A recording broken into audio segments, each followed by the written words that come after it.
Assalamualaikum warahmatullahi wabarakatuh. Selamat siang teman-teman 11 TJKT4. Bagaimana kabarnya hari ini?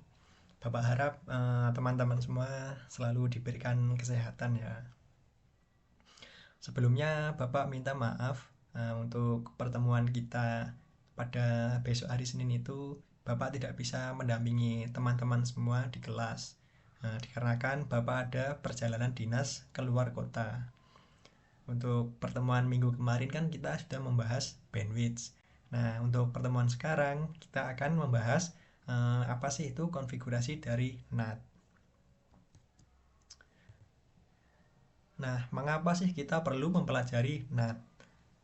Setiap hari kan kita bisa dibilang menggunakan WiFi di rumah maupun di sekolah. Nah, ada banyak perangkat yang terhubung sekaligus ke dalam WiFi tersebut, seperti handphone, laptop, tablet, dan lain-lain. Nah, namun meskipun jumlah perangkat itu banyak, koneksi internet tetap berjalan menggunakan satu alamat IP saja. Nah, hal ini terjadi karena NAT itu bekerja di dalam router untuk mengatur alur komunikasi antara jaringan privat tadi ke dalam jaringan IP publik.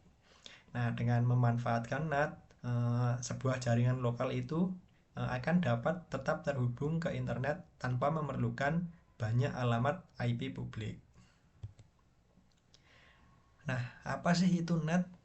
NAT itu kepanjangan dari Network Address Translation.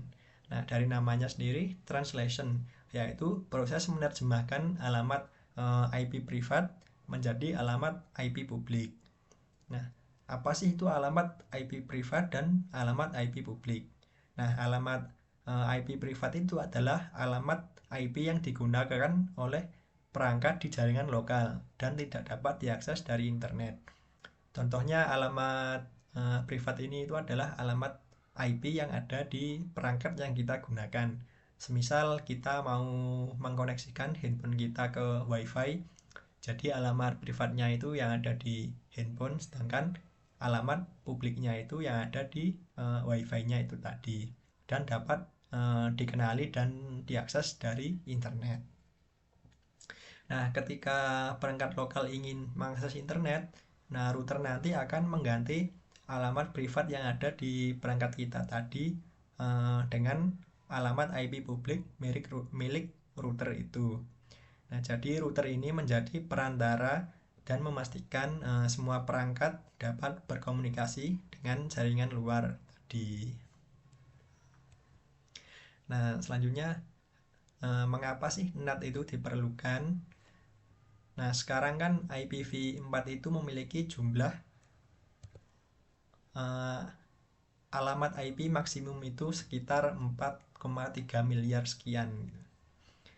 Nah, IP publik itu kan sifatnya terbatas dan biasanya hanya diberikan oleh penyedia layanan ISP.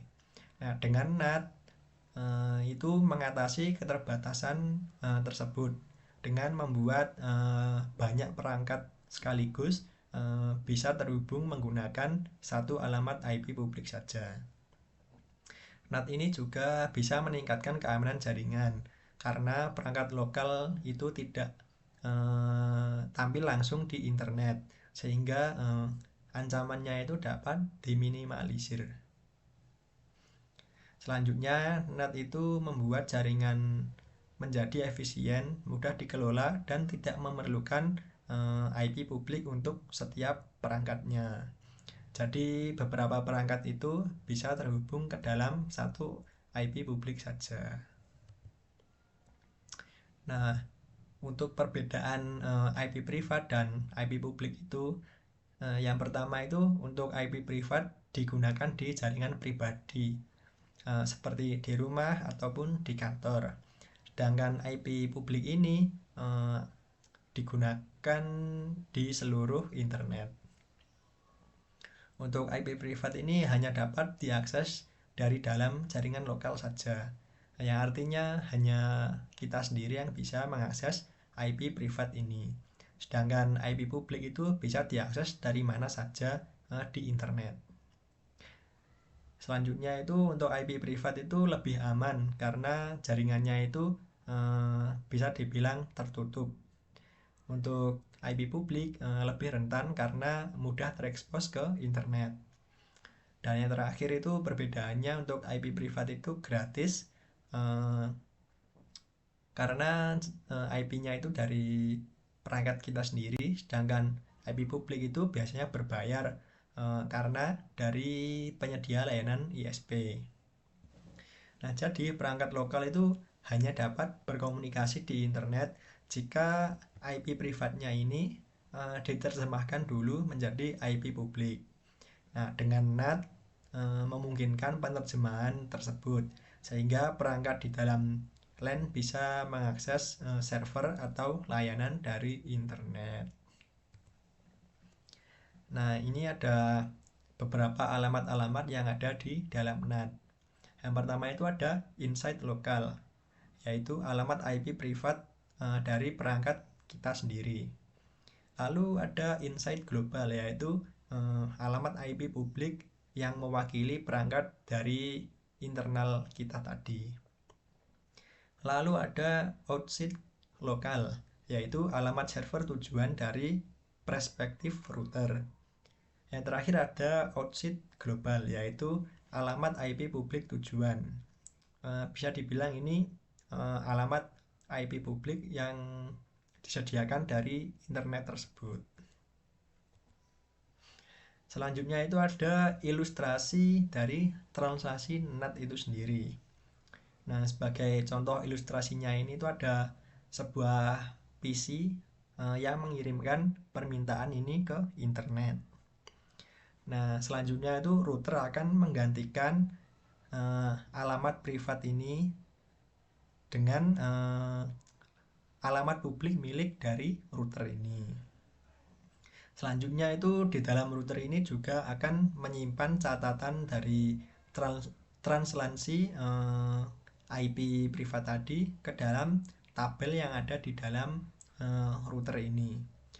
Nah, selanjutnya ketika server dari internet ini mengirim balasan ke router, nah router ini nanti akan memeriksa dan akan mengirimkan kembali ke dalam perangkat yang ada IP privatnya tadi. Nah, dan proses ini tuh dilakukan setiap kali ada data yang masuk ke internet ataupun keluar kembali ke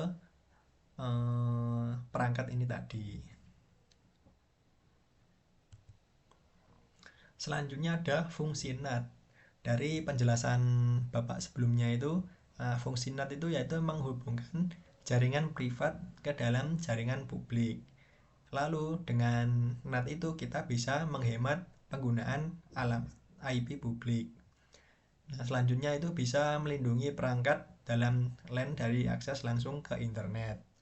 Yang terakhir itu kita bisa mengatur lalu lintas jaringan dan mengurangi resiko konflik antar IP. Intinya fungsi NAT itu kita bisa meminimalkan penggunaan dari IP publik tadi. Jadi semisal kita hanya diberikan satu IP publik, nah nanti walaupun kita hanya diberikan satu IP publik, kita bisa mengakses menggunakan lebih dari satu perangkat. Nah, untuk manfaat NAT di kehidupan nyata itu, yang pertama itu saat kita di rumah, router rumah itu menerapkan NAT sehingga semua anggota keluarga itu bisa menggunakan internet yang hanya menggunakan satu IP publik saja. Untuk di sekolah kita bisa menggunakan jaringan WiFi yang didapat dari puluhan hingga ratusan siswa dengan NAT. Lalu di perusahaan besar itu ribuan perangkat itu bisa online meskipun hanya diberikan sedikit IP publik dari penyedia layanan ISP tadi. Yang terakhir, NAT itu juga bisa memungkinkan perangkat IoT bekerja tanpa memerlukan IP publik. Nah, untuk jenis-jenis NAT itu ada 3. Yang pertama itu ada static NAT, dynamic NAT, dan PAT atau Port Address Translation. Untuk yang pertama itu ada static NAT. Nah, static NAT itu ya NAT yang digunakan ketika sebuah perangkat internal perlu diakses dari jaringan luar, seperti CCTV, web server, atau aplikasi lokal yang harus bisa diakses dari internet. Nah, static NAT itu sifatnya one to one, yaitu satu IP privat harus terhubung ke satu IP publik. Nah, karena pemetaan IP ini tetap, pengguna dari internet itu bisa mengakses server tersebut menggunakan alamat IP publik yang sudah disediakan. Nah, tetapi static NAT ini bisa dibilang boros IP karena membutuhkan satu IP publik untuk setiap perangkat ini. Jadi menurut Bapak ini kurang efisien dari static NAT ini. Selanjutnya itu ada dynamic NAT, yaitu NAT yang menggunakan kumpulan alamat IP publik. Nah, ketika perangkat lokal ingin terhubung ke internet, router ini akan memberikan salah satu kumpulan IP publik tersebut ke dalam IP privat ini. Nah, jika IP publik itu sudah habis, perangkat baru ini harus menunggu diberikan IP publik baru. Nah, dynamic NAT ini cocok untuk jaringan yang memiliki beberapa IP publik. Nah, dapat digunakan untuk banyak perangkat secara bergantian. Dan sifatnya dynamic NAT ini yaitu many to many dengan kumpulan IP tersebut. Selanjutnya ada PAT atau Port Address Translation. Nah, yaitu NAT yang paling sering digunakan karena efisien. Nah, mengapa sih ini dibilang efisien? Nah, karena PAT ini itu banyak perangkat lokal bisa dapat berbagi satu IP publik saja. Nah, jadi di dalam routernya ini nanti akan membedakan setiap koneksi berdasarkan kombinasi nomor dan port dari alamat IP privat tersebut. Nah, selanjutnya ini sudah Bapak buatkan perbandingan statik, dinamik, dan PAT NAT. Nah, untuk yang pertama itu ada fungsi utama dari static NAT tersebut, yaitu membuat pemetaan tetap, ya seperti tadi, one to one antara alamat IP privat dan IP publik. Sedangkan dynamic NAT ini menugaskan alamat IP publik secara otomatis dari kumpulan yang tersedia saat dibutuhkan nanti. Sedangkan PAT ini memungkinkan banyak perangkat menggunakan satu alamat publik saja. Untuk penggunaannya itu dari static NAT itu untuk server atau perangkat lainnya. Untuk dynamic NAT itu biasanya digunakan jaringan dengan jumlah perangkat yang bervariasi. Artinya jenis jaringannya itu lebih dari satu. Nah, untuk PAT itu biasanya digunakan untuk jaringan skala kecil seperti rumah atau bisnis kecil.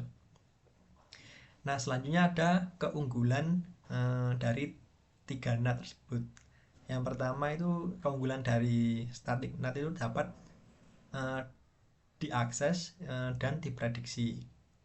Selanjutnya dari dynamic NAT itu fleksibel dan tidak memerlukan konfigurasi secara manual.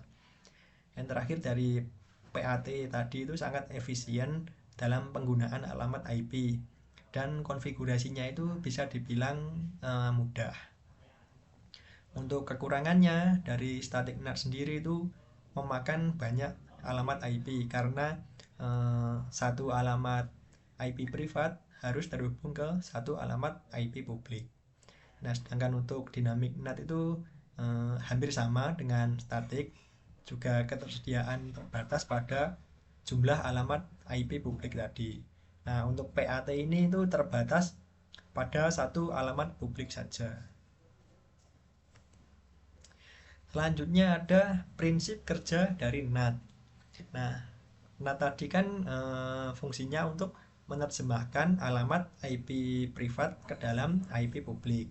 Nah, saat NAT bekerja ini akan mencatat setiap koneksi dari perangkat lokal ini ke dalam keluar menuju internet. Nah, proses tadi akan melewati router. Nah, router ini akan menyimpan data dari IP privat di dalam perangkat ini dan hasilnya itu akan disimpan sementara di dalam tabel NAT yang ada di dalam router ini. Lalu ketika balasan datang dari internet ini, router akan melihat tabel lagi untuk mengembalikan paket yang dikirimkan perangkat ini kembali ke perangkat ini. Lalu proses ini tuh terjadi secara otomatis dan bisa terus-menerus selama koneksi dari internet ini berlangsung. Selanjutnya itu ada istilah inside interface. Nah, apa sih itu inside interface? Nah, inside interface itu adalah bagian router yang terhubung dengan jaringan lokal. Nah, yang artinya bisa kita ilustrasikan ini routernya. Nah, untuk inside itu port yang terhubung ke perangkat yang kita miliki. Nah, interface ini tuh biasanya memiliki IP privat dan menjadi sumber awal dari pengiriman paket ke dalam internet tadi. Nah, penentuan inside interface ini sangat penting karena jika kita salah konfigurasi akan menyebabkan NAT itu tidak akan bekerja. Selanjutnya ada outside interface. Nah, outside interface itu adalah bagian port router yang terhubung ke penyedia layanan ISP tadi atau jaringan internet luar itu. Nah, interface yang ini itu menggunakan IP publik.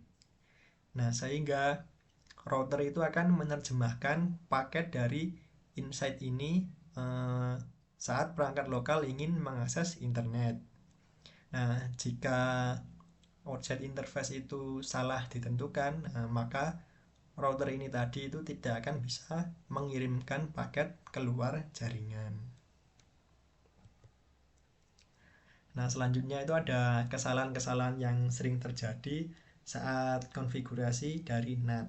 Yang pertama itu kita biasanya salah menentukan inside atau outside interface. Ini tuh biasanya saat pertama kita menyambungkan portnya di dalam router itu kita biasanya lupa menentukan yang mana sih inside, yang mana sih outside dari port di dalam router ini.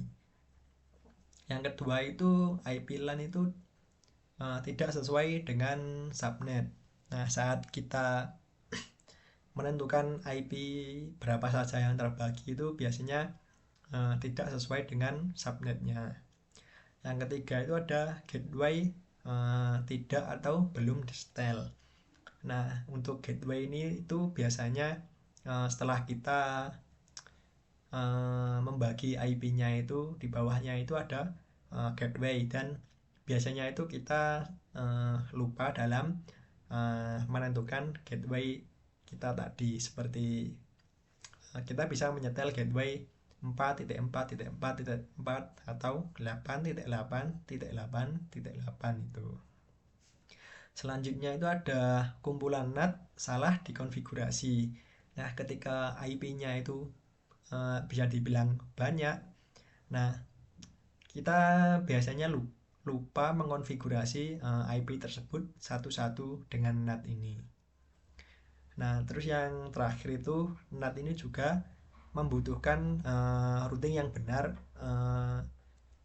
menuju jaringan luar atau jaringan internet tadi. Selanjutnya ada contoh kasus dari NAT. Bapak mengambil contoh di sekolahan. Nah kan di sekolah itu terdapat lab komputer yang berisi puluhan PC. Nah namun jika sekolah itu hanya memiliki satu IP publik saja, dengan menggunakan NAT tadi, semua PC tersebut akan dapat mengakses internet. Nah, jadi router di sekolah itu akan mencatat setiap koneksi dan memastikan semua paket dikembalikan ke PC yang sesuai. Nah, tanpa NAT tadi, sekolah itu membutuhkan puluhan IP publik yang bisa dibilang sangat tidak efisien. Untuk kesimpulannya, NAT itu adalah teknologi dasar yang memungkinkan perangkat lokal terhubung ke internet dengan aman dan efisien. NAT itu menghemat penggunaan IP publik dan memberikan perlindungan tambahan dari perangkat lokal tadi. Nah, ada 3 jenis NAT yang umum digunakan saat ini. Yang pertama tadi ada static NAT, dynamic NAT, dan PAT atau Port Address Translation. Nah, mungkin ini materi yang bisa Bapak sampaikan. Nah, Bapak akan memberikan tugas dari materi yang sebelumnya Bapak sampaikan. Bapak akan memberikan tidak banyak sih, cuma 2 tugas saja. Yang pertama itu tugasnya untuk teman-teman semua itu merangkum materi yang sudah Bapak sampaikan tadi. Nah, untuk tugas yang kedua, Bapak nanti akan mengirimkan soal yang bisa teman-teman kerjakan di dalam kelas. Untuk soalnya nanti Bapak akan kirimkan melalui WA group saja. Mungkin sekian penjelasan materi yang bisa Bapak sampaikan.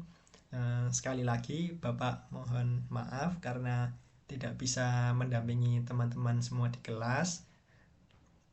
Bapak harap teman-teman semua bisa kondusif meskipun Bapak tidak hadir di dalam kelas.